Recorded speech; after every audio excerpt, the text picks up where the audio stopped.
올해 들어 9월까지 빚을 갚지 못해 법원에 파산을 신청한 법인이 10% 가까이 급증한 것으로 나타났습니다. 금리, 물가, 환율 등 3구 사태로 기업들의 자금 사정이 악화하는 가운데 경기 침체에 어두운 그늘까지 들이오면서 한계 기업들의 줄도산이 본격화되기 시작했는데요. 변제 능력이 없는데 경기 전망도 암울해 빚을 갚느니 차라리 문을 닫겠다는 법인들이 늘고 있다는 얘기입니다. 금융권 기업 대출이 사상 처음으로 700조 원을 돌파했는데 채권 발행을 통한 직접 자금 조달에 어려움을 겪는 기업들이 모두 은행으로 달려가면서 5대 은행에서만 한 달 새 대출이 9조 원 가까이 늘었습니다. 특히 대기업이 약 6조 원을 빌려갔는데 이는 약 2년 반 전 코로나19 초기 이후 최대 증가폭으로 금리 인상기 급증하는 기업 대출이 중장기적으로 금융시장의 위협으로 부상하고 있습니다.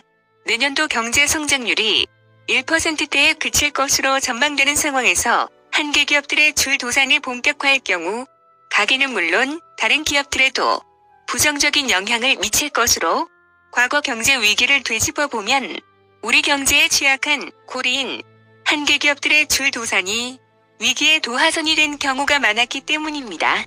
이미 민간 부채는 사상 최고 수준으로 치솟으며 한국 경제의 최대 뇌관이 되고 있는데 한은에 따르면 올해 금리 상승에도 2분기 GDP 대비 민간 부채 비율은 173.6%로 국제통화기금 IMF의 위기 징후 기준선 100% 초과를 훌쩍 넘었습니다.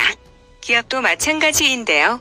경기 충격에 고금리가 덮치며 영업이익으로 이자도 낼 수 없는 한계 기업이 급증하고 있습니다.